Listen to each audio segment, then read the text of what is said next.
ay rated SPG. Striktong patnubay at gabay ng magulang ang kailangan. Maaaring may masiselang tema, lengguwahe, karahasan, sexual, horror o droga na hindi angkop sa mga... Nakaantabay nga itong si Robert kasama nga ng mga kapulisan upang mailigtas nga itong si Gina at si Gerald dahil sa kasakiman sa pera nito ni Susan at ni Betsy. Nagawa nga nilang hostagein itong si Gina at si Gerald. Subalit itong ang si Gerald ay malubha na nga ang sakit na nararamdaman dahil nga marami na nga dugong nawawala sa kanya at unti-unti na nga siyang nanghihina.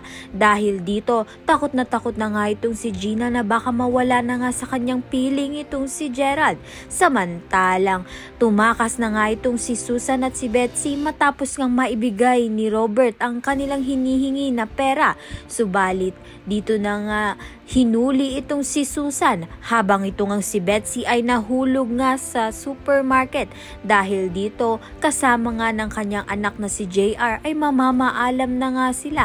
Kaya naman nga't hindi nga nagtagumpay ang masamang plano nga nila at parehas pa nga silang nawalay habang itong ang si Susan ay habang buhay na ngang makukulong sa dami ngang kasong may paparatang sa kanya.